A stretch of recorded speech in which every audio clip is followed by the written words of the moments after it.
आपसे कोई पूछे भाई C4 प्लांट्स इतने इतने ज्यादा सफिशिएंट क्यों होते हैं? क्योंकि C4 प्लांट्स की हाई टॉलरेंस पावर होती है। गुड इवनिंग अंजुन, ये बोलोगे? उनकी प्रोडक्टिविटी बहुत ज्यादा होती है नहीं होती है? And C4 plant C3 plant से ज्यादा अच्छे क्यों माने जाते हैं? क्योंकि C4 प्लांट्स के अंदर कभी भी फोटो रेस्पिरेशन नहीं हो सकता, बिकॉज फोटो रेस्पिरेशन एक कैसा प्रोसेस है? एक वेस्टफुल प्रोसेस है जिसके अंदर कोई ग्लूकोज नहीं बनता। एटीपी यूज कर लेंगे, वो ग्लूकोज नहीं बना के देंगे। तो अगर आपसे कोई पूछे कि हमारे पास C4 प्लांट की क्या स्पेशलिटी है, तो आप क्या लिख दोगे वहां पे? स्पेशलिटी रिकॉर्डिंग स्टार्ट हो गया ना हमारा?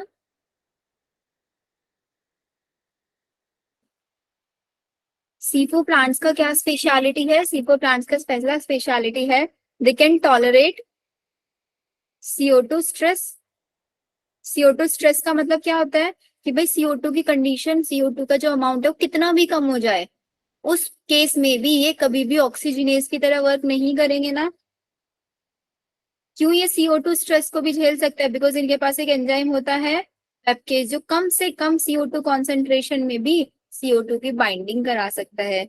इसके अलावा इनके अंदर एक CO2 कंसेंट्रेटिंग मैकेनिज्म होता है। सुन रहे हो ना सबके सब? यस। CO2 कंसेंट्रेटिंग मैकेनिज्म इनके अंदर होता है। ये CO2 कंसेंट्रेटिंग मैकेनिज्म क्या करता रहता है? कॉन्टिन्यूसली इनकी बॉडी के अंदर CO2 प्रोड्यूस करता रहता है बाय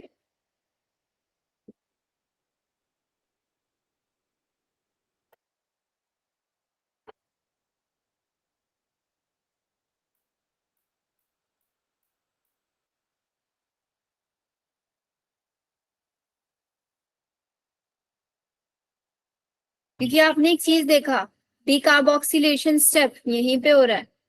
इसके अलावा और कहीं डिकार्बोक्सिलेशन नहीं था ना? कि यहाँ पे कहीं डिकार्बोक्सिलेशन था हमारी C3 साइकिल के अंदर? डिकार्बोक्सिलेशन नहीं था ना? तो इसका मतलब ये वाले यहाँ पे क्या डिकार्बोक्सिलेशन स्टेप है, तो इसका मतलब CO2 की अमाउंट कभी भी कम नहीं होगी। और कभी भी CO2 की अमाउंट कम नहीं होगी तो हमेशा CO2 के स्ट्रेस को हैंडल कर सकता है इजीली। पेप्केज एंजाइम इनके पास प्रेजेंट होता है। पेप्केज एंजाइम की सबसे हाई एफिनिटी होती है किसके लिए? High affinity for CO2। लेकिन जो हमारा रुबिस्को एंजाइम था, rubisco enzyme CO2 as well as O2 दोनों की बाइंडिंग में हेल्प करता है। डिपेंड करेगा, CO2 की कॉन्सेंट्रेशन ज्यादा है CO2 बाइंड करा देगा, O2 की कॉन्सेंट्रेशन ज्यादा है O2 बाइंड करा देंगे। लेकिन पेप्केज ऐसा एंजाइम नहीं करता है। पेप्केज क्या करता है? इसकी सबसे ज्यादा जो बाइंडिंग कैपेसिटी होती है वो CO2 के साथ होती है। ऑक्सीजन का कितना भी हाई कॉन्सेंट्रेशन हो जाए, ये ऑक्सीजन को बाइंड नहीं होने देगा। तभी तो ये फोटो रेस्पिरेशन को इनहिबिट करता है। ये प्लांट्स कभी भी अपने अंदर फोटो रेस्पिरेशन नहीं होने देंगे। समझ में आया ये चीज? Next speciality, they can tolerate सेलाइन stress. कितना भी सेलाइन कंडीशन हो ये उसको टॉलरेट कर सकते हैं। सेलाइन का मतलब क्या होता है? सेलाइन सॉल्ट है ना? तो सबसे ज्यादा एक सॉल्ट मतलब इनके आसपास के एनवायरमेंट में जितना भी ज्यादा सॉल्ट हो जाए इनको ज्यादा फर्क नहीं पड़ने वाला है। क्यों फर्क नहीं पड़ता है? इसलिए फर्क नहीं पड़ता है क्योंकि आप देख रहे हो भाई इनके अंदर खुद सॉल्ट बन रहा है। ये मैलिक एसिड, ये पायरुविक एसिड, ये क्या है? एसिड्स हैं। वही जब प्लांट्स के अंदर खुद एसिड की कॉन्सेंट्रेशन इतनी ज्यादा है, तो जब इनके अंदर एसिड की कॉन्सेंट्रेशन है, आपको मैंने ट्रांसपोर्टिंग प्लांट चैप्टर अभी नहीं पढ़ाया, जब मैं आप लोगों को ट्रांसपोर्टिंग प्लांट चैप्टर पढ़ा दूंगी। पढ़ा दिया क्या मैंने आप लोगों को या किस नहीं पढ़ाया? नहीं पढ़ाया? नहीं पढ़ाया। तो इट हैज हाई एसिड्स। इनके अंदर एसिड्स का कॉन्सेंट्रेशन बहुत ज्यादा होने की वजह से इनका जो वाटर पोटेंशियल है वो डाउन हो जाता है। क्योंकि इनके अंदर सोल्यूट की कॉन्सेंट्रेशन ज्यादा है, सॉल्ट की कॉन्सेंट्रेशन ज्यादा है। अंदर सॉल्ट ज्यादा है और बाहर सॉल्ट कम, तो अंदर का वाटर पोटेंशियल क्या हो गया? कम हो गया। और अंदर वाटर पोटेंशियल कम है, बाहर वाटर पोटेंशियल है, सो हमेशा क्या करेंगे? So can take water from soil. अब इस पॉइंट को लिख लेना और इस पॉइंट के ऊपर ऐसे स्टार मार्क कर लेना। ये पॉइंट हमको समझ में कब आएगा? जब हम ट्रांसपोर्टिंग प्लांट चैप्टर में वाटर पोटेंशियल पढ़ लेंगे, हाइपोटोनिक, हाइपरटोनिक, ये सारी चीजें पढ़ लेंगे तब हम लोगों के पॉइंट समझ में आ जाएगा। ठीक है। इसके अलावा इनकी नेक्स्ट टॉलरेंस पावर क्या होती है, ये हाई से हाई टेम्परेचर भी टॉलरेट कर सकता है, लेकिन सबसे स्टार्टिंग में मैंने आप लोगों को लिखवाया था कि लो टेम्परेचर कभी भी टॉलरेट नहीं कर सकते, लिखवाया था ना। बट हाई टेम्परेचर टॉलरेट कर सकते हैं। इसके साथ साथ ये आपका हाई लाइट इंटेंसिटी को भी टॉलरेट कर सकता है, हाई लाइट इंटेंसिटी को टॉलरेट कर सकता है। इवन ये हाई वाटर स्ट्रेस को भी टॉलरेट कर सकता है। वाटर स्ट्रेस को टॉलरेट कैसे करेंगे, एक सेकेंड रुकना बच्चों।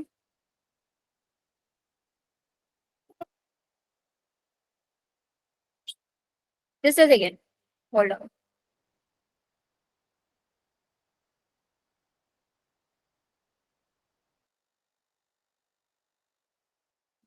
बताओ, ये पॉइंट समझ में आया कि हम C4 प्लांट्स को इतना ज्यादा स्पेशल क्यों कंसीडर करता है? बिकॉज वो CO2 स्ट्रेस को मेंटेन कर सकता है, high temperature, high light intensity, high water stress, high saline condition, इन सब कंडीशंस में भी सरवाइव कर सकते हैं ये plant. That's why we call कि C4 प्लांट C3 प्लांट्स के कंपैरिजन में बहुत ज्यादा इफिशिएंट होते हैं। आया समझ में? Yes ma'am. मैम ये हाई एसिड्स के बाद आगे क्या लिखा है? ये it has high acids, acid ज्यादा है इनके अंदर, इसी वजह से जो हमारे प्लांट है इनके अंदर वाटर पोटेंशियल कम हो जाएगा, कम वाटर है अंदर, बाहर वाटर ज्यादा है। अच्छा, ये सिंबल बनाया हुआ है मैंने बेटा वाटर पोटेंशियल का, ये ऐसे साई और नीचे W, इसके आगे लिख लो वाटर पोटेंशियल। मैम ये हाई वाटर स्ट्रेस वाला पॉइंट बता दो। हाई वाटर स्ट्रेस का मतलब है कि कितना भी इनके अंदर पानी का स्ट्रेस, पानी के स्ट्रेस का मतलब होता है पानी की कमी हो जाए। ये कभी भी प्लांट ऐसे नहीं है कि अपनी प्रोडक्टिविटी को कम कर देंगे। क्यों नहीं कर देंगे? क्योंकि अपने स्टोमेटा को सनकन बना लेंगे, ये अपने स्टोमेटा को सनकन बना लेंगे, स्टोमेटा को क्लोज कर लेंगे ताकि वहां से वाटर लॉस ना हो पाए, ट्रांसपायरेशन को इनिबिट करेंगे बहुत ज्यादा। ये है इसका मतलब। Okay ma'am. लिख लो इन सबको जल्दी से।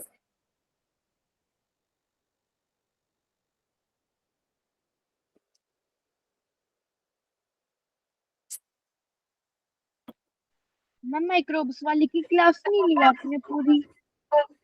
माइक्रोब्स वाले की बेटा कल है क्लास, कल एक फोटोसिंथेसिस मैम। वाले की क्लास ली थी ना 8:30 पे, उसका नेक्स्ट लेक्चर है आज। माइक्रोब्स वाला कल फिनिश हो जाएगा, उसकी कल 8:30 बजे क्लास होगी।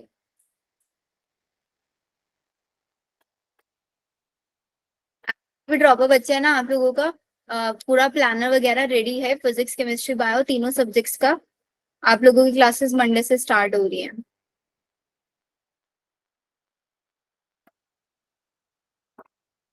मैम तो हमारी जो बायोलॉजी क्लास हो उसमें प्लानर के हिसाब से होगी?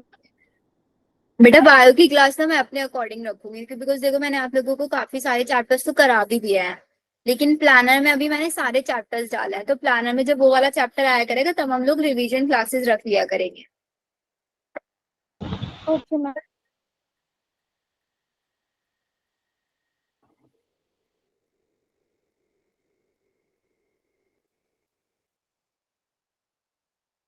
या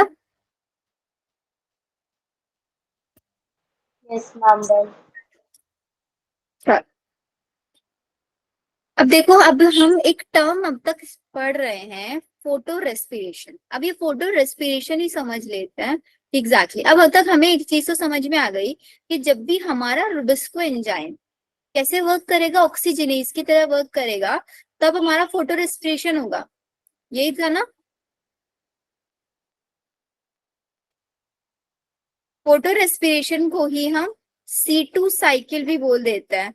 अब C3 साइकिल में जो फर्स्ट स्टेबल प्रोडक्ट बन रहा था वो 3 कार्बन था, पीजीए। C4 साइकिल में जो फर्स्ट स्टेबल प्रोडक्ट बन रहा था वो 4 कार्बन था, ऑक्सैलो एसिटिक एसिड। तो इसका मतलब यहाँ पे जो फर्स्ट स्टेबल प्रोडक्ट बन रहा होगा वो 2 कार्बन होगा या नहीं यस होगा ना, एग्जैक्ट।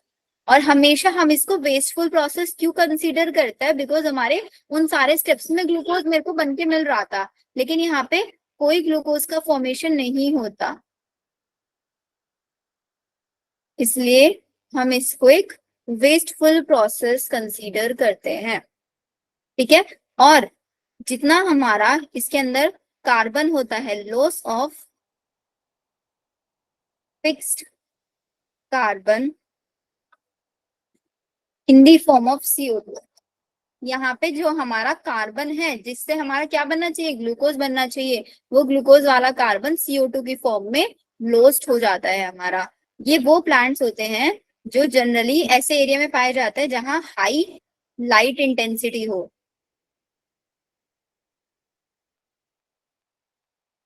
ठीक है, या फिर जहां पे लो CO2 कॉन्सेंट्रेशन हो। अब CO2 की कॉन्सेंट्रेशन कम है, तभी तो रुबिस्को ऑक्सीजनेज की तरह वर्क कर रहा है यस मैम। है ना। तो हाई O2 कॉन्सेंट्रेशन हो गया अगर CO2 की कम है तो रुबिस्को कैसे वर्क करेगा, ऑक्सीजनेज। ऑक्सीजनेज के जैसे। Very good. और ये जो रिएक्शन होती है आपकी, ये कहाँ पे होती है, ये आपकी 3 लोकेशंस पे होती है। क्लोरोप्लास्ट में, एक हमारा परोक्सिजोम में, cell the unit of life chapter में बताया था ना, परोक्सिजोम, माइक्रोबॉडीज, सबसे एंड वाला topic, single membrane bound structure and mitochondria. ये 3 ऑर्गेनेलीज इन्वॉल्व होती है। याद रखने की ट्रिक, CPM।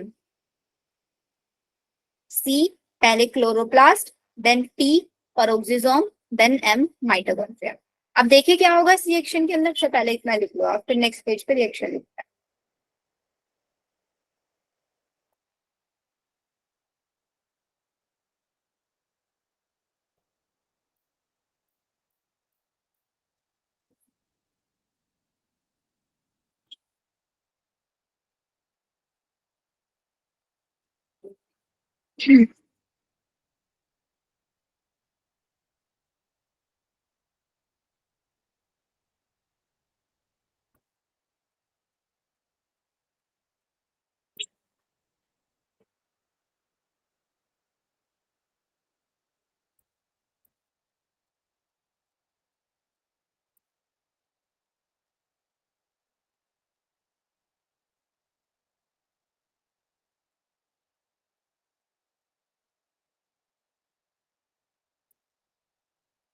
हो गया।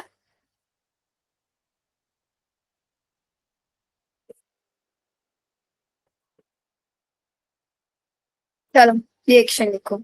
तो सबसे पहले कौन किसके अंदर होगी रिएक्शन,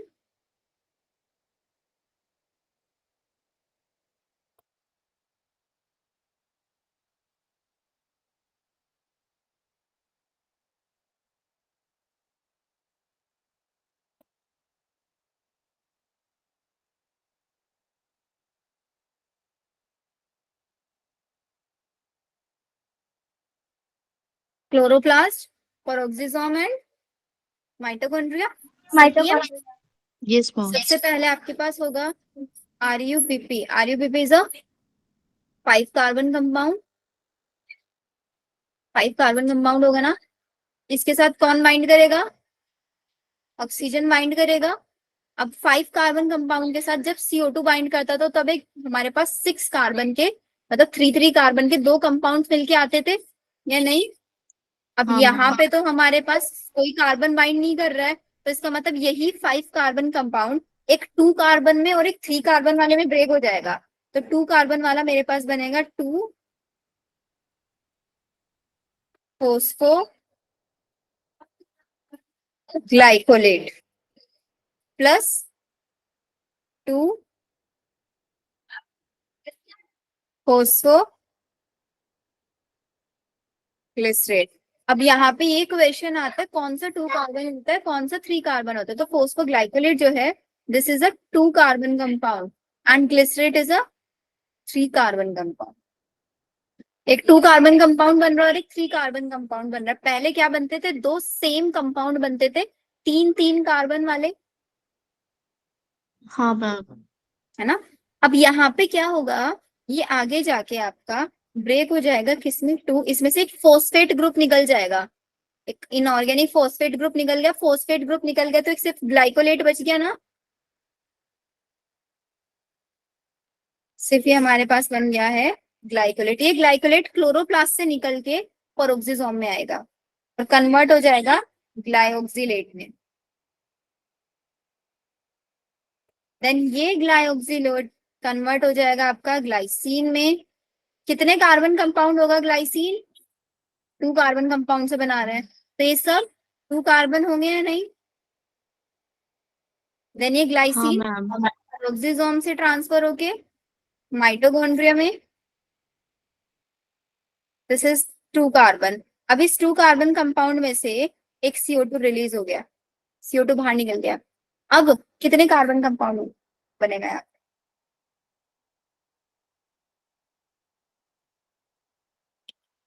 बताओ।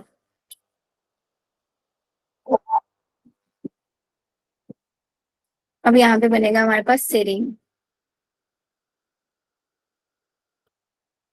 फिर ये सीरीन यहाँ से निकल के वापस पेरोक्सिसोम में ट्रांसफर होगा। देन सेरीन से आपका सेरीन बना देगा आपका ग्लिसरेट, किसमें? क्लोरोप्लास्ट में। एंड दिस ग्लिसरेट वापस से कंबाइन होगा PgA के साथ और बना देगा आपका RUPP। ग्लिसरेट कितने कार्बन कंपाउंड है? Glycerate is your 2 carbon compound and this is your PgA is 3 carbon compound. ये साइकिल है। अब ये साइकिल थोड़ी सी बच्चों को डिफिकल्ट लगती है। इस डिफिकल्टी को सॉल्व करने का सिंपल एंड सिंपल तरीका है, कभी भी साइकिल ड्रॉ करने के लिए नहीं आएगी आप लोगों के एग्जाम में, ना ही नीट एग्जाम में आएगी और ना ही 11th वाले जो बच्चे उनके लिए आएगी। सिर्फ एक क्वेश्चन इसमें से आता है, मतलब समझ लो 2 क्वेश्चन इस टाइप के आता है कि ऑर्डर क्या होता है पेरोक्सिसोम में ऑर्गेनेलीज का। पहला क्वेश्चन ऑर्डर पे आता है, सेकेंड क्वेश्चन आता है स्टेबल प्रोडक्ट्स पे। तो 2 मेरे पास प्रोडक्ट बने, फोस्फोग्लाइकोलेट एंड फोस्फोग्लिसरेट। कौन सा कितने कार्बन कंपाउंड है, इसके ऊपर क्वेश्चन पूछा जाता है। कर लोगे इन क्वेश्चन को? Yes ma'am.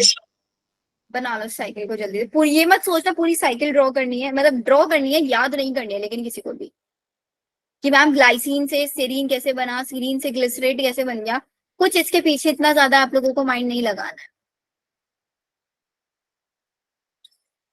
मैम ये स्टेराइन क्या होता है? बेटा सेराइन ऐसे समझ लो it is amino acid. Glycine भी एक अमाइनो एसिड है, serine is also amino acid.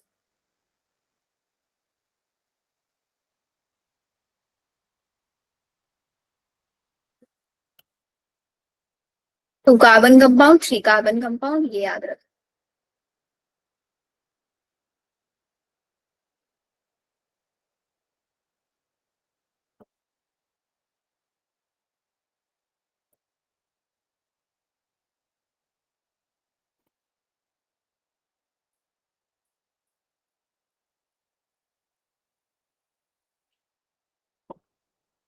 लिख लो जल्दी जल्दी से।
हो गया?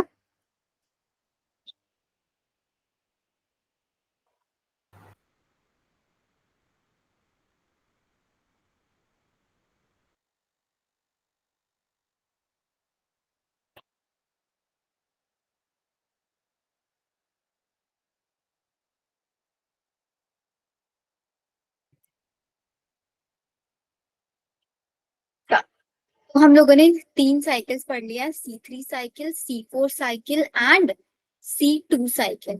ये तीनों वो साइकिल्स है जो हमारी एनसीईआरटी ने आपकी मेंशन की हुई है। अब एक और एक्स्ट्रा साइकिल हमारे पास आती है जिसको हम बोलते हैं केम साइकिल। ये एनसीईआरटी में नहीं है लेकिन हम लोगों को पढ़नी होती है बिकॉज कभी कभी इसके ऊपर क्वेश्चन आ जाता है। क्वेश्चन नहीं आएगा तो एक कैम वर्ड तो देखने के लिए मिल ही जाता है आप लोगों को। प्रॉपर स्टूडेंट्स को पता होगा जब उन्होंने क्वेश्चन सॉल्व किए होंगे। हाँ मैम। तो इसीलिए मैंने सोचा कि इस साइकिल को हम लोग पढ़ ही लेते हैं। तो this CAM stands for crassulacean acid metabolism. बहुत सिंपल है, जो अब तक पढ़ा है ना वही है डिटो सेम। बहुत छोटा छोटा सा डिफरेंस इसके अंदर है। सबसे पहले ये चीज कि केम साइकिल किन किन प्लांट्स के अंदर पाई जाएगी। ये केम साइकिल हमारा के अंदर पाई जाएगी या फिर हमारे सुक्यूलेंट्स प्लांट्स के अंदर। जनरली जैसे कि एग्जांपल ले लो आपका पाइनएप्पल, इसके अंदर आपकी कैम साइकिल पाई जाएगी। आपका केक्टस, इसके अंदर आपकी कैम साइकिल पाई जाएगी। ब्रायोफाइलम, एडवेंटिशियस बर्ड्स के थ्रू जिसके अंदर रिप्रोडक्शन होता है। दीज आर द एग्जाम्पल्स जिनके अंदर कैम साइकिल आपका पाया जाएगा। अब इन प्लांट्स के अंदर ऐसा क्या स्पेशलिटी है कि इनके अंदर कैम साइकिल पाया जाता है? तो इनके अंदर कुछ एडेप्टेशंस है, जिन एडेप्टेशन की वजह से इनके अंदर कैम साइकिल पाया जाता है। सबसे पहला एडेप्टेशन है, इनके पास होता है थिक क्यूटिकल। हम लोगों ने मॉर्फोलॉजी में पढ़ा है क्यूटिकल जनरली स्टेम के ऊपर होता है, जो क्या करता है, वाटर लॉस को प्रिवेंट करता है, नहीं करता है? हाँ मैम। ट्रांसमिशन को प्रिवेंट करता है क्यूटिकल। एक वैक्सी कवरिंग होती है स्टेम के ऊपर। एंड इनका जो स्टोमेटा होता है सनकन स्टोमेटा होता है, श्रिंक स्टोमेटा होता है। Then they are scoto active stomata, इनका हम बोला जाता है। अब ये स्कोटो एक्टिव स्टोमेटा का मतलब क्या होता है? स्कोटो एक्टिव स्टोमेटा वो स्टोमेटा होता है जो जनरली नाइट के टाइम में ही ओपन रहता है। स्कोटो एक्टिव स्टोमेटा कब ओपन होता है? Open at night. In 3 adaptations की वजह से इन प्लांट्स के अंदर आपका केम साइकिल पाई जाता है। लिख लो इसको जल्दी से।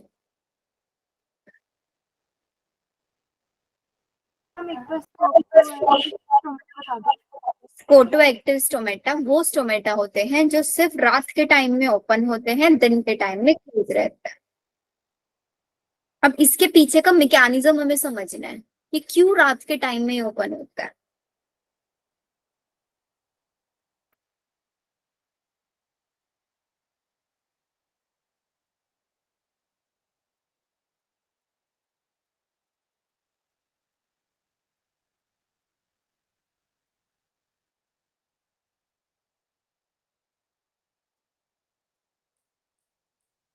डन?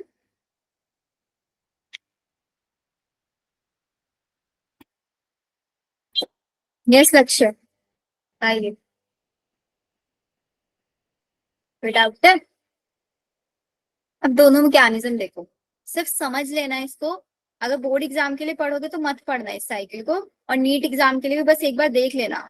ज्यादा डिटेल या डीप में जाने की जरूरत नहीं है, मुश्किल से एक क्वेश्चन मिल जाता है इससे। जब कभी कभी होता है ना एनटीए का मन कर जाता है कि चलो बाहर से क्वेश्चन रख देते हैं, तो रख देते हैं इस वाले टॉपिक से।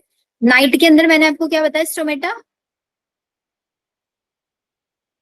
बच्चे आप बड़े शांत है भाई इस चैप्टर में। स्टार्टिंग में तो बड़ा मजा आया इस चैप्टर को पढ़ने में, अभी थोड़ा बोरिंग हो गया है क्या चैप्टर? ऐसा लग रहा है ना कि मैम इसमें तो टर्म्स ही टर्म्स इतनी सारी, हम कैसे याद करेंगे? यही लग रहा है ना? 11th वाले बच्चों को लग रहा है, ड्रॉपर वाले बच्चों को ज्यादा नहीं लग रहा होगा क्योंकि वो 2-3 बार पढ़ चुके हैं। जीरो फाइट्स क्या होता है बेटा? जीरो फाइट्स वो जो होता है ना डेजर्ट्स वाले रीजन पे पाया जाता है, डेजर्ट्स वाले रीजन मतलब में पाया जाता है ना। Dry habitats.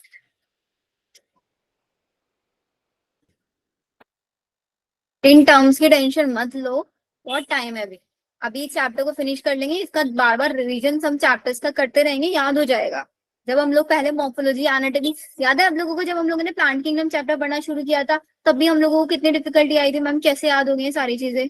अब मैक्सिमम बच्चों को याद हो गई होंगी ना, प्लांट किंगडम एनिमल किंगडम में बहुत सारी चीजें अब नहीं लगती होंगी डिफिकल्ट। ऐसे ही ये चैप्टर लगेगा, तब 3-4 बार पढ़ लोगे ना, ऐसे लगेगा सब याद हो जाएगा, ऑक्सैलोएसिटिक एसिड, फोस्फोग्लिसरेट, स्टोमेटास, ये सब याद हो जाने वाला है। ठीक है, चलो। तो नाइट के टाइम में जो आपका स्टोमेटा होता है वो ओपन रहता है। नाइट के टाइम में क्या होता है, इन प्लांट्स के अंदर पेप प्रेजेंट होता है। What is Pep? Phosphoenol pyruvate. चलो लिख लेते हैं, हम लोगों को याद भी हो जाएगा आप लोगों को साथ साथ। ये फोस्फोइनोल पाइरुवेट, इसके साथ CO2 बाइंड करता है। पेप के साथ जब CO2 बाइंड करता था, याद करो C4 साइकिल क्या बनता था, एक 4 कार्बन कंपाउंड, क्या बनता था वो? OAA, मतलब ऑक्सैलो एसिटिक एसिड। 4 कार्बन था ना, पेप 3 कार्बन था, 4 कार्बन। और ये ऑक्सैलो एसिटिक एसिड किस में कन्वर्ट होता था आगे? मैलिक एसिड में। अब मैलिक एसिड, आप एक चीज ध्यान रखो, इन प्लांट्स के अंदर मैलिक एसिड एक्यूमुलेट हो रहा है वैक्यूल्स के अंदर। ये सेल है, सेल के वैक्यूल के अंदर एसिड, या एसिड मत लिखो, सॉल्ट लिख लो अभी। अंदर सॉल्ट की कॉन्सेंट्रेशन ज्यादा हो रही है, बाहर सॉल्ट की कॉन्सेंट्रेशन कम है। अंदर सॉल्ट की कॉन्सेंट्रेशन ज्यादा है तो वाटर की कॉन्सेंट्रेशन कम रहेगी, कम और बाहर वाटर की कॉन्सेंट्रेशन ज्यादा ज्यादा। और एक मैकेनिज्म आप लोगों ने पढ़ा है, जैसे कि मैंने आप लोगों को cell the unit of life chapter में पढ़ाया था, ऑस्मोसिस, या फिर ऑस्मोसिस छोड़ो, डिफ्यूजन भी याद होगा। हमेशा किसी भी सब्सटेंस का जो मूवमेंट होता है वो हाई कॉन्सेंट्रेशन से लो कॉन्सेंट्रेशन होता है। हाँ मैम। तो यहाँ पे वाटर का मूवमेंट बाहर से अंदर हो जाएगा,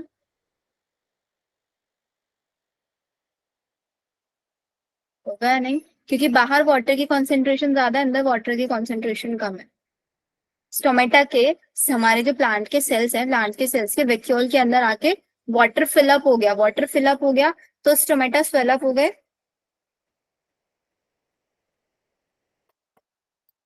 और जब स्टोमेटा स्वेलअप होता है तो स्टोमेटा ओपन हो गए, ओपन ही तो हो जाता है।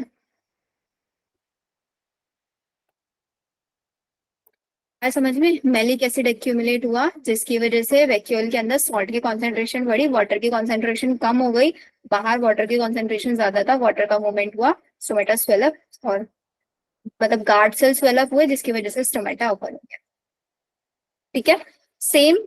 अब डे वाले प्लांट के, डे के अंदर क्या होता है आपका, स्टोमेटा क्लोज रहता है। स्टोमेटा क्लोज रहता है क्योंकि वहां पे जो आपका मेलिक एसिड होता है, मेलिक एसिड अंदर को डीकार्बोक्सिलेशन, मेलिक एसिड के अंदर मेलिक एसिड 4 कार्बन कंपाउंड है, इसके अंदर से एक CO2 निकला तो कितने कार्बन कंपाउंड बनेगा? 3 कार्बन कंपाउंड।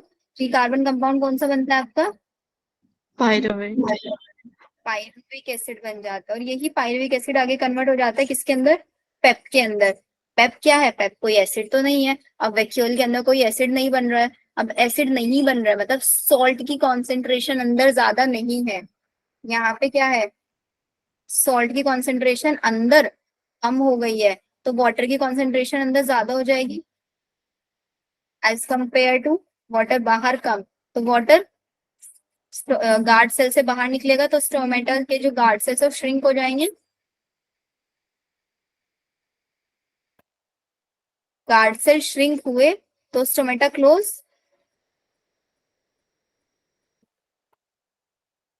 हो गया। स्टोमेटा क्लोज, नाइट टाइम में स्टोमेटास ओपन एंड डे में क्लोज। लिख लो इस पूरे मैकेनिज्म को। सिर्फ अभी यहाँ पे याद रखना है, नाइट टाइम में ओपन रहता है, डे में क्लोज रहता है। इसी के ऊपर क्वेश्चन आएगा, मैकेनिज्म सिर्फ याद रखने के लिए बताया है, ज्यादा क्वेश्चन नहीं आएंगे इसके ऊपर।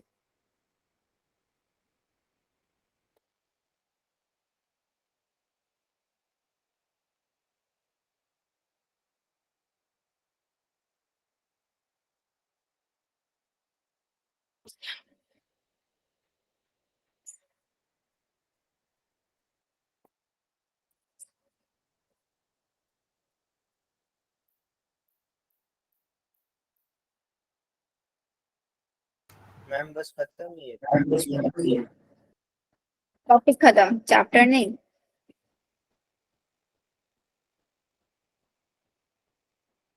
मैम चैप्टर कितना बचा है? चैप्टर भी बचा है थोड़ा सा, लेंथी चैप्टर है थोड़ा, बट इम्पोर्टेंट भी है।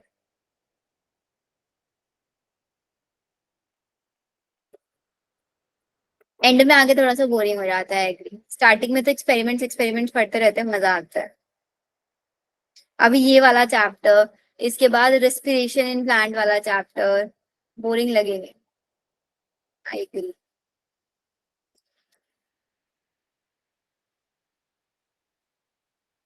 मैम ह्यूमन फिजियोलॉजी में भी टर्म्स है या फिर वो इंटरेस्टिंग है?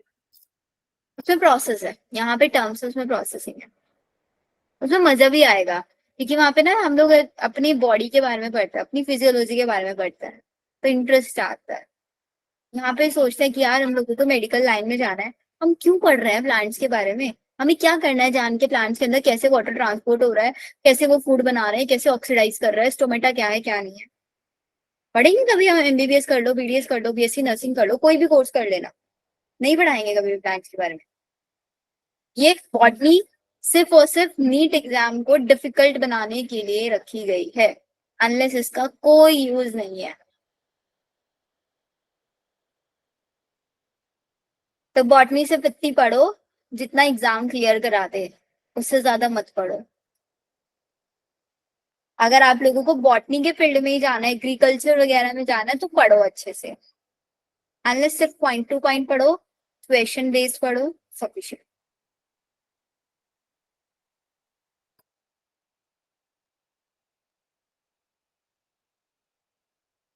हो गया?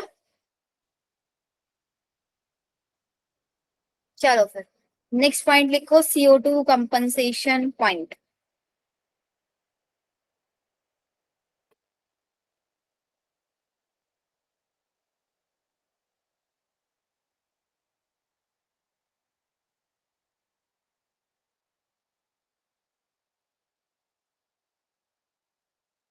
CO2 कंपनसेशन, कंपनसेशन का मतलब क्या होता है हिंदी में? किसी चीज को कंपनसेट करना, ना? मैम किसी चीज की भरपाई करना। भरपाई करना, एग्जैक्टली। तो CO2 कंपनसेशन पॉइंट का मतलब क्या होता है? देखो डेफिनेशन लिखो इसके अच्छे से। CO2 कंपनसेशन पॉइंट वो पॉइंट है, the point eight which rate of photosynthesis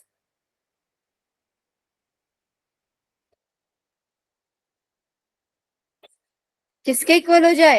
rate of respiration के। इसका मतलब भाई फोटोसिंथेसिस में जितना फूड बना रहे हैं ना, उतना ही ज्यादा ऑक्सीडाइज करे जा रहे हैं, करे जा रहे हैं। जितना खा रहे हैं उतना ही डाइजेस्ट हो रहा है, जितना पढ़ रहे हैं उतना ही भूल रहे हैं, कंपनसेट करे जा रहे हो।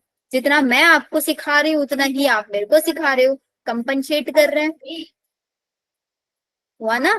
तो the rate at which the point at which rate of photosynthesis is equals to rate of respiration, याद रहेगा। तो अगर हम बात करें C3 प्लांट्स के अंदर कंपनसेशन कब आएगा, C3 प्लांट्स के अंदर कंपनसेशन तब आएगा जब CO2 का जो अमाउंट है, CO2 का अमाउंट 25 से 100 ppm तक हो जाएगा, पार्ट पर मिलियन।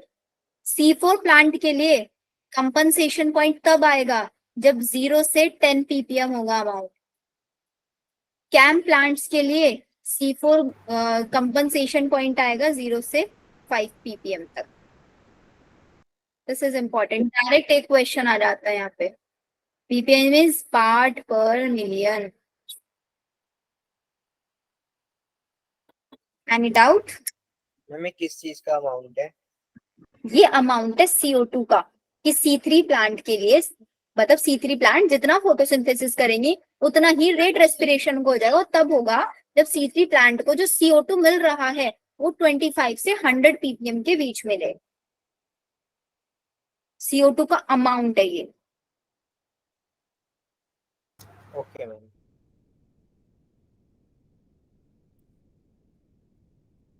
ही एक और टर्म होता है, ये एनसीईआरटी ने नहीं दिया हुआ है लेकिन नीट में क्वेश्चन आ जाता है इस पे, transpiration ratio. Transpiration is the loss of water in the form of water vapours, है ना।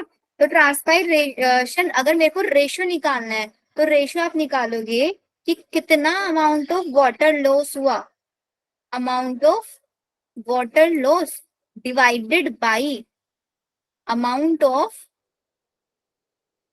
कितना CO2 फिक्सेशन हुआ, क्योंकि CO2 फिक्सेशन का मतलब फोटोसिंथेसिस CO2 प्लस H2O1 से मिलके C6H12O6 बनता है।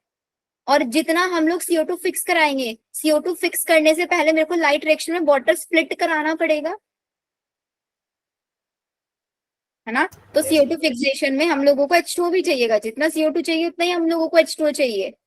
तो जितना वाटर लॉस हुआ और जितना हमारा फोटोसिंथेसिस में वाटर यूज हुआ, उन दोनों का रेशियो निकाल दो। जब आप ये रेशियो निकालोगे तो C3 का आ जाएगा 600,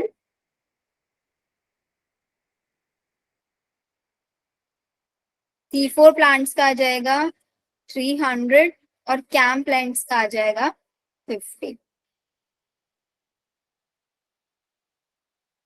कैसे आया, कितना अमाउंट ऑफ वाटर लॉस हुआ, कुछ नहीं याद रखना, सिर्फ डायरेक्टली इसको याद रखिएगा 600, 300, 50।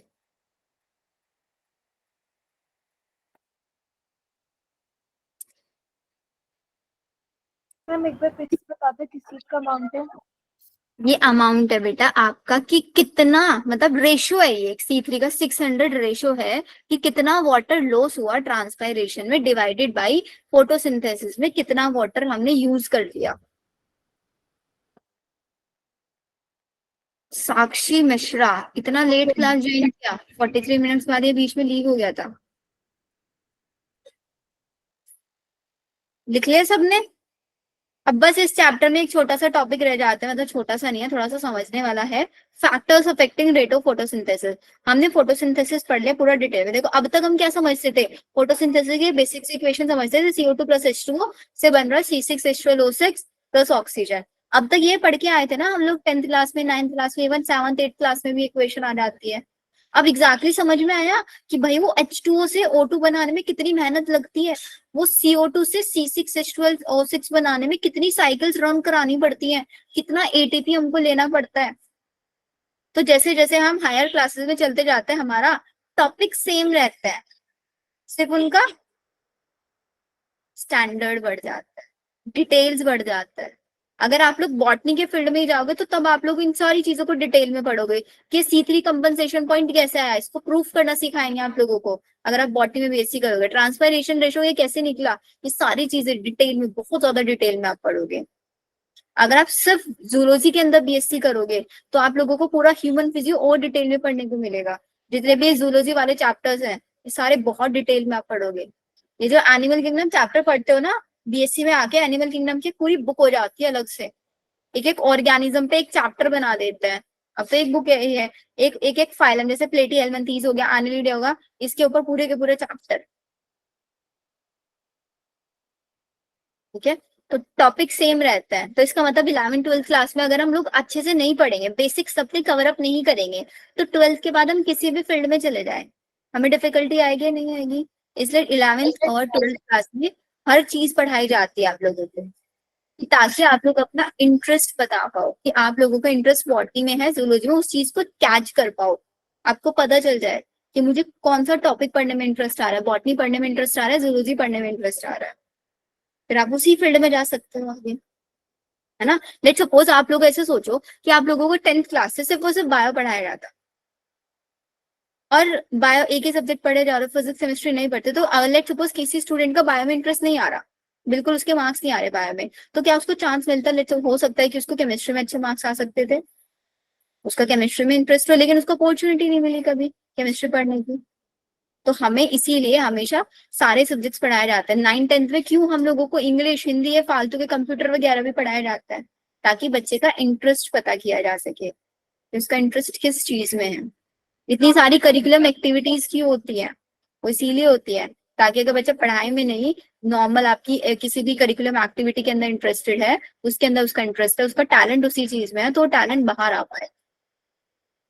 ठीक है, तो यहाँ से आप लोगों को हो सकता है बहुत सारे स्टूडेंट हमारी क्लास में जो है उनको बॉटनी बहुत अच्छा लगता हो, तो चाह रहे हो कि हम लोग बॉटनी की फील्ड में जाए, मैं सर्च करूँ कैसे प्लांट रिस्पायर करता है, सारी चीजें प्लांट्स के बारे में पढ़े। हो सकता है, नहीं हो सकता है? हर कोई जरूरी थोड़ी ना सबको जरूरी पसंद होगा, सभी को डॉक्टर बनना है। Factors affecting rate of photosynthesis. हमने फोटोसिंथेसिस पढ़ लिया है कि उसके अंदर क्या क्या स्टेप्स होता है। नेक्स्ट चीज आती है कि ऐसे कौन कौन से फैक्टर्स है जो फोटोसिंथेसिस के रेट को अफेक्ट करेंगे, कि फोटोसिंथेसिस ज्यादा होगा या कम होगा।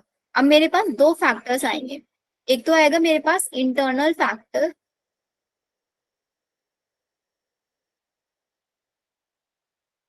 एक आएगा मेरे पास एक्सटर्नल फैक्टर। इंटरनल फैक्टर में प्लांट्स के इनर फैक्टर्स आएंगे ना, प्लांट्स के अंदर के फैक्टर। एक्सटर्नल फैक्टर में आउटर एनवायरमेंट की कंडीशन कैसी है। तो इंटरनल फैक्टर में देखो, सबसे पहला फोटोसिंथेसिस तो मैक्सिमम लीफ के अंदर होता है। लीफ जो है हमारी, उसकी एज क्या है, यंग लीफ है या फिर ओल्ड लीफ है। लीफ का साइज क्या है, जितना बड़ा लीफ का साइज होगा उतनी ही ज्यादा नंबर ऑफ क्लोरोप्लास्ट होंगे उसके अंदर, उतना ही ज्यादा लाइट ट्रैप करेगा, उतना ही ज्यादा फोटोसिंथेसिस होगा। नंबर ऑफ क्लोरोप्लास्ट, लीफ के अंदर क्लोरोप्लास्ट का ओरिएंटेशन कैसा है, क्लोरोप्लास्ट का अरेंजमेंट कैसा है, या फिर कितनी नंबर ऑफ मेसोफिल सेल्स उसके अंदर हैं।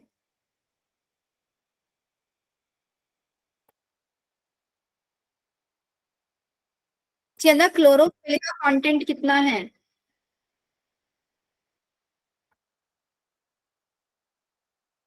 इंटरनल CO2 कॉन्सेंट्रेशन क्या है।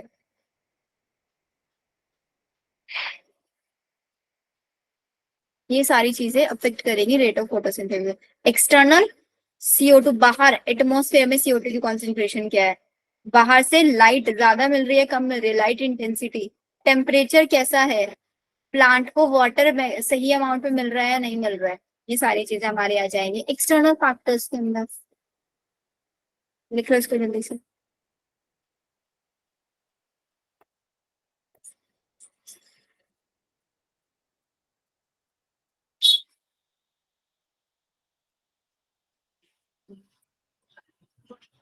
नहीं।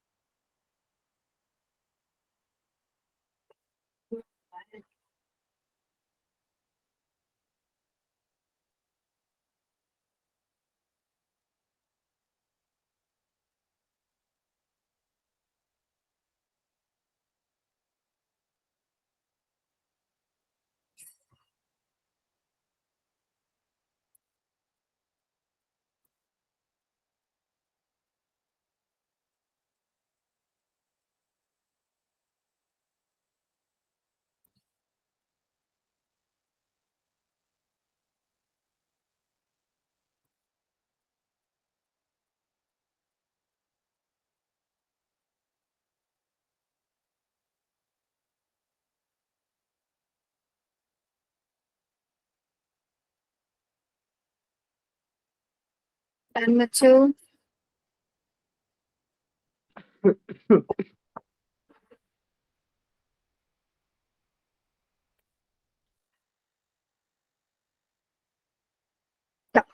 अब एक लो आता है हमारे पास, ये तो फैक्टर्स थे कि कौन सा फैक्टर अफेक्ट करेगा। अब हमें ये चीज चेक करना है कि इन सब फैक्टर्स में से वो कौन सा फैक्टर है जो सबसे ज्यादा फोटोसिंथेसिस को अफेक्ट करेगा।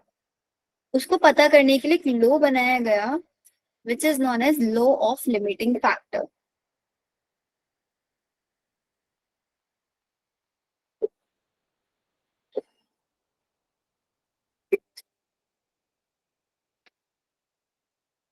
क्वेश्चन डायरेक्टली इस पे पूछा जाता है इसके साइंटिस्ट के ऊपर। लॉ ऑफ लिमिटिंग फैक्टर कौन से साइंटिस्ट ने दिया था, ब्लैकमैन साइंटिस्ट ने दिया था।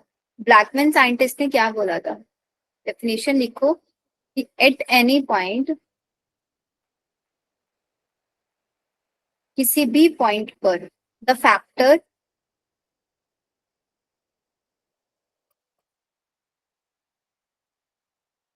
which is present in least amount directly control rate of photosynthesis. समझ में आया कुछ डेफिनेशन से कि किसी भी पॉइंट पर वो फैक्टर जो कि सबसे कम अमाउंट में है, लेट सपोज CO2 की कॉन्सेंट्रेशन या फिर टेम्परेचर ले लो, टेम्परेचर का बहुत ही ज्यादा अमाउंट कम हो गया है, बहुत लो टेम्परेचर हो गया है और वो डायरेक्टली फोटोसिंथेसिस को की प्रोडक्टिविटी को बहुत ज्यादा कम कर रहा है, तो उस टाइम पे हमारा जो टेम्परेचर होगा वो एक लिमिटिंग फैक्टर की तरह वर्क करेगा ना, मतलब एक ऐसा फैक्टर जो फोटोसिंथेसिस के रेट को लिमिट कर रहा है। होगा या नहीं होगा? एक ऐसा फैक्टर, कोई भी फैक्टर हो सकता है, CO2 हो सकता है, वाटर हो सकता है, टेम्परेचर हो सकता है, लाइट हो सकता है, सारे फैक्टर एक एक करके एक्सप्लेन करूंगी। वो ऐसा फैक्टर जो जिसकी सबसे कम अमाउंट हो रही है तो वो आपका रेट ऑफ फोटोसिंथेसिस को डायरेक्टली अफेक्ट कर रहा है, उस टाइम पे उसको हम बोलेंगे लिमिटिंग फैक्टर। ये साइंटिस्ट ने हमारे लो दिया ब्लैकमैन ने, जिस बेसिस पे हम पता करेंगे कि कौन सा हमारा लिमिटिंग फैक्टर है। तो let's start with light. Light से पढ़ना शुरू करता है। Any doubt? Ma'am note light, किया था अच्छा अच्छा कर, एक बार तो। ये काम करो, एक काम करो, नोट बाद में नोट शेयर कर दूंगी, इससे कर लेना। अब ये फिनिश कर लेता है, सिर्फ मुश्किल से 7 या 8 मिनट का टॉपिक रह गया अभी। मैम लास्ट में दिखा देना। लास्ट में दिखा दूंगी मैं सारा, ठीक है। तो मैंने बताया कि ये फैक्टर्स हमारे, बिकॉज अभी हमने फैक्टर्स पढ़े कि भाई कौन कौन से फैक्टर जो फोटोसिंथेसिस को अफेक्ट करेंगे। अब हम ये पता करना चाहते हैं उन सारे फैक्टर्स में से वो कौन सा फैक्टर है जो सबसे ज्यादा अफेक्ट करेगा फोटोसिंथेसिस के रेट को, सबसे ज्यादा अफेक्ट करेगा। तो वन बाय वन करके सारे फैक्टर्स देख लेंगे कि लाइट कैसे अफेक्ट करेगा, वाटर कैसे अफेक्ट करेगा, CO2 कैसे अफेक्ट करेगा और टेम्परेचर कैसे अफेक्ट करेगा। अगर हम लाइट की बात करें तो हम लोगों ने एक रीजन पढ़ते हैं, रीजन होता है PAR। PAR की full form photo photosynthetically active radiation. Active radiation. इसकी रेंज होती है आपकी 400 से 700 नैनोमीटर। तो ये बोलते हैं कि 400 से 700 नैनोमीटर की लाइट अगर होगी तो फोटोसिंथेसिस सबसे ज्यादा मैक्सिमम होगा। तो पहली चीज जो लाइट में अफेक्ट करेगी वो ये अफेक्ट करेगी कि जो हमारा फोटोसिंथेसिस, जो लाइट आ रही है सन से, उसकी रेडिएशन की वेवलेंथ इतनी होनी चाहिए, इतनी वेवलेंथ होगी तो फोटोसिंथेसिस मैक्सिमम होगा। इसके बाद फोटोसिंथेसिस में फोटो पीरियड भी अफेक्ट करता है। लाइट के केस में फोटो पीरियड, फोटो का मतलब क्या हुआ, लाइट, पीरियड का मतलब ड्यूरेशन।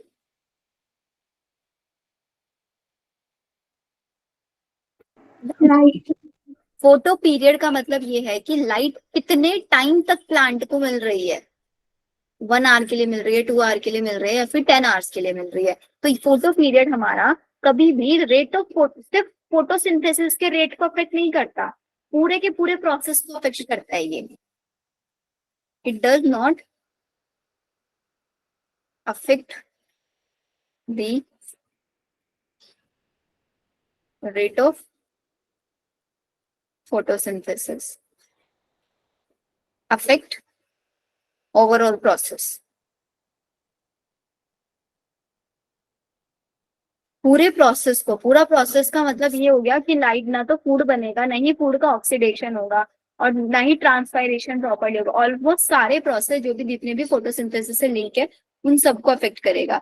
देन इसके बाद हमारे यहाँ पे नेक्स्ट पॉइंट आता है कि लाइट की इंटेंसिटी क्या है। पहला, लाइट किस वेवलेंथ की है, सेकेंड कितने ड्यूरेशन की है, थर्ड कितनी इंटेंसिटी है लाइट की, मतलब कितना अमाउंट आपकी लाइट का प्लांट्स एब्जॉर्ब कर पा रहे हैं।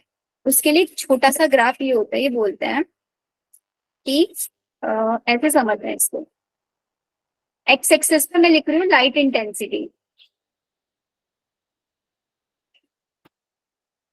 एक सिस्टम बना रहे हैं रेट ऑफ फोटोसिंथेसिस।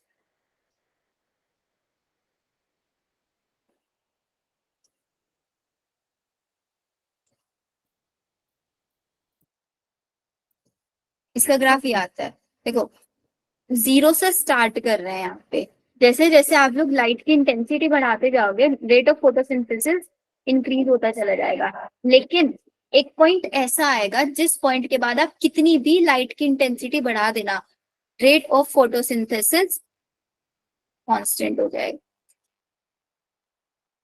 देखो लाइट इंटेंसिटी बढ़ती चली जा रही है लेकिन रेट ऑफ फोटोसिंथेसिस कांस्टेंट हो गया।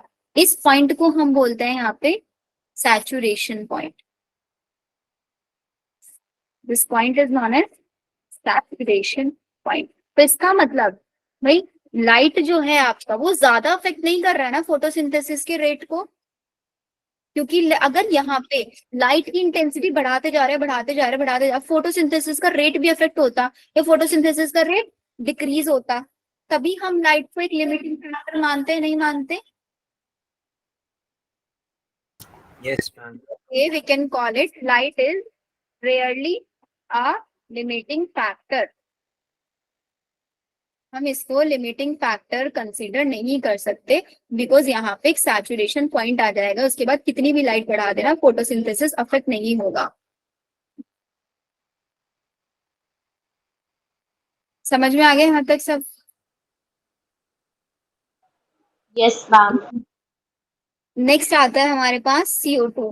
CO2 कैसे अफेक्ट करेगा? CO2 का मानते हैं कि ये सबसे ज्यादा इंपॉर्टेंट लिमिटिंग फैक्टर होता है। तो फर्स्ट क्वेश्चन आपका यही आएगा, चार ऑप्शन दे देंगे, चार ऑप्शन में से पूछेंगे कि इनमें से कौन सा फैक्टर है जो कि मोस्ट लिमिटिंग फैक्टर है, मतलब वो फैक्टर जिसकी वजह से सबसे ज्यादा फोटोसिंथेसिस का रेट अफेक्ट होगा। तो आंसर क्या होगा इसका? Carbon dioxide. This is known as most important, and वो तो हम लोग इन फैक्टर्स को ना पढ़े तब भी हम CO2 ही बोलेंगे, क्योंकि फोटोसिंथेसिस में जब हम लोगों को फोटोसिंथेसिस का मतलब है ग्लूकोज का बनवाना, और CO2 के बिना तो ग्लूकोज नहीं बन सकता ना। लाइट का यूज हम लोगों को सिर्फ किस लिए चाहिए? एनर्जी बनवाने के लिए, और तो कुछ यूज नहीं है ना लाइट का। एनर्जी बनवाएंगे उसी के बाद CO2 की बाइंडिंग हो पाएगी। तो अब एक चीज देखो, हमारे एटमोस्फेयर में CO2 की कॉन्सेंट्रेशन कितनी है? 0.03%। और ऑक्सीजन की 21%। और अगर इस परसेंटेज को ppm में कन्वर्ट करते हैं तो ये आ जाता है 380 ppm। और ये तो नॉर्मल एटमॉस्फेयर की कंडीशन है। तो प्लांट्स इस कॉन्सेंट्रेशन को कितना टॉलरेट कर सकता है? अगर ये 0.03 से 0.05% तक भी हो जाए तब भी प्लांट इसको टॉलरेट कर लेंगे। इसका मतलब 500 ppm। इतना प्लांट्स टॉलरेट कर सकता है। अब जरा देखते हैं C3 और C4 के लिए क्या है।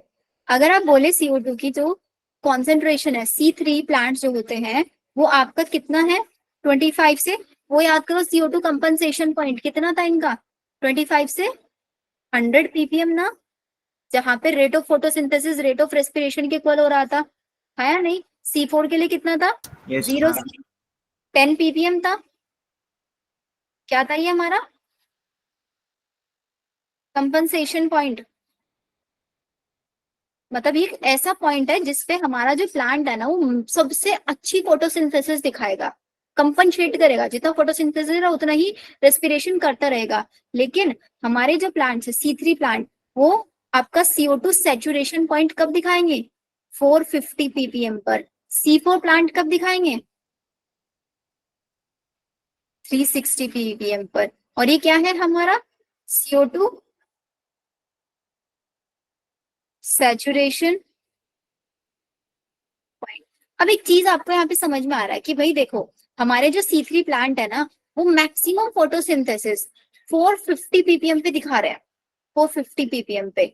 अगर मैंने यहाँ से 450 से इंक्रीज भी कर दिया इंक्रीज भी कर दिया, तो क्या प्लांट के अंदर कुछ इफेक्ट पड़ेगा? नहीं पड़ेगा ना, क्योंकि इनकी टॉलरेट करने की पावर कितनी है?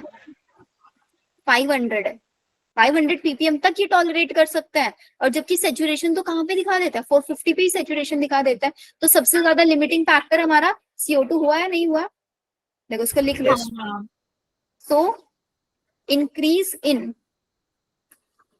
CO2 concentration is good for C3 plants.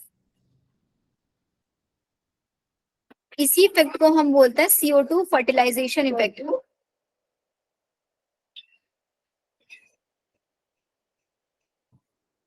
क्योंकि नॉर्मली C3 प्लांट 450 ppm तक फोटोसिंथेसिस दिखाते हैं, लेकिन टॉलरेट 500 तक कर सकते हैं।